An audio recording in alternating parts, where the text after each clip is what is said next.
करीब 13 दिन होने को आए और इस देश के सबसे होनहार खिलाड़ी जो इस देश के लिए पदक जीत कर लाते हैं, दिल्ली की सड़कों पर बैठकर प्रदर्शन कर रहे हैं न्याय की आस में। पर आस उन्होंने किससे लगाई है? उस सरकार से जिसके अंदर की नैतिकता और मर्यादा पूरी तरह से मर चुकी है। असलियत तो यह है कि कल शाम को जो जंतर मंतर पर खिलाड़ियों के साथ हुआ वो भयावह है। अमित शाह की दिल्ली पुलिस ने खिलाड़ियों के साथ बदसलूकी करी, महिला खिलाड़ियों को गंदी गंदी गालियां दी गई, वहां पर हाथापाई की गई, लाठियां चलाई गई। ये सब किसके इशारे पर हो रहा है? ये सवाल उठता है।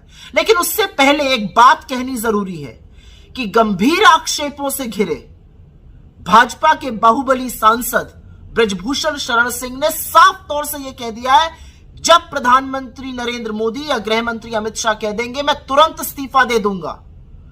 तो आज सवाल यह है कि प्रधानमंत्री किस चीज का इंतजार कर रहे हैं, कौन से मुहूर्त का इंतजार कर रहे हैं? क्योंकि उनको तो यह सब बातें 2021 से पता है, क्योंकि विनेश फोगट ने, जिनको वो घर की लड़की कहते हैं, उसने जाके खुद इनको बताई है। और अब यह भयावह स्थिति देखकर भी आप चुप बने बैठे रहिएगा मोदी जी? आज सवाल इस बात का है, आज सवाल इस बात का है कि क्या आप अपनी चुप्पी तोड़िएगा? और किस मुंह से आप कर्नाटका आकर यहां पर नारी शक्ति की बात करते हैं जब देश की बेटियों के साथ बदसलूकी हो रही है? लेकिन इस पूरे प्रकरण में बहुत सारे चेहरे बेनकाब हुए। मैं पहली बात करना चाहती हूं इस देश के गृह मंत्री अमित शाह की। अमित शाह की दिल्ली पुलिस की असलियत यह है कि उन्होंने एफआईआर ही लॉन्च नहीं करी तब तक जब तक सुप्रीम कोर्ट ने निर्देश नहीं दिया।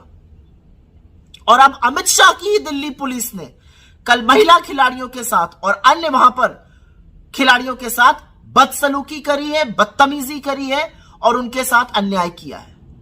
अमित शाह जी, आपका चेहरा बेनकाब होता हुआ पूरा देश देख रहा है। दूसरी बात तो मोदी जी की करनी ही पड़ेगी, क्योंकि जो आरोपी है वो कह रहा है मोदी जी कहे तो मैं इस्तीफा दे दूंगा। लेकिन मोदी जी पता नहीं किस चीज का इंतजार कर रहे हैं। मोदी जी को तो 2021 से पता था कि ऐसा कुछ है, पता नहीं किस बात का इंतजार कर रहे हैं। जब मेडल जीत कर ये खिलाड़ी लाएंगे तो लपक लपक के फोटो खिंचाने में सबसे आगे मोदी जी रहते हैं, श्रेय भी इस बात का ले लेते हैं, विनेश को अपने घर की बेटी भी कह देते हैं। लेकिन जब वो बेटी सड़कों पर बैठी है तो एक शब्द नहीं बोलेंगे। तीसरा चेहरा बेनकाब होता है इस देश के खेल कूद मंत्री का, अनुराग ठाकुर का।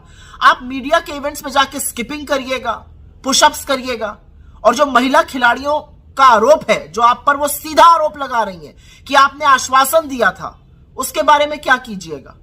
आप गोली मारो के नारे जरूर दिल्ली में लगवा दीजिएगा। दिल्ली में वहीं पर बैठी हुई लड़कियों की टोह लेने की आपने नहीं सोची अभी तक।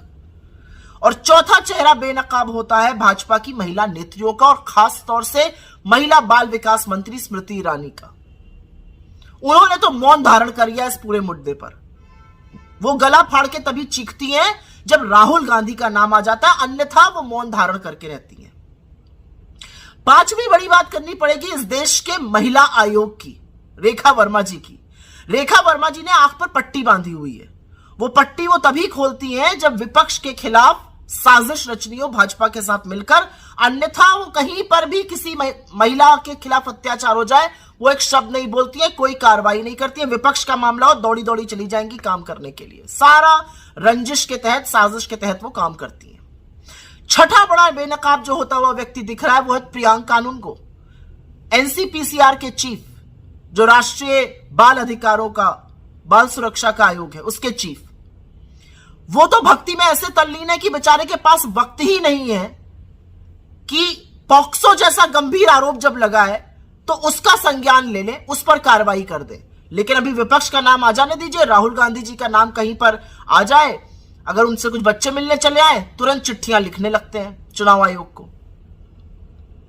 सातवां बड़ा बेनकाब, और इससे मुझे थोड़ा दुख होता है, वो बड़े बड़े खिलाड़ी, वो नामी गिरामी सितारे हैं जो बड़े मुखरित होते थे, जो खूब बोलते थे।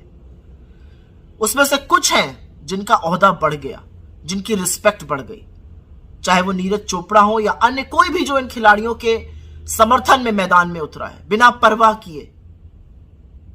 और कुछ ऐसे हैं सितारे जो बहुत धूमिल हो गए अपने चुप रहने से और अपने अनर्गल बयानबाजी से। जो हक के लिए लड़ रहे हैं उनको बवाल मचाने को कहा जा रहा है। आठवां तो मीडिया की बात करनी ही पड़ेगी। दयनीय स्थिति है मीडिया की, बेचारों को समझ ही में नहीं आ रहा है क्या करें। अब खिलाड़ियों के पक्ष में तो बोलना ही पड़ेगा, इतना प्रेशर है जनता का।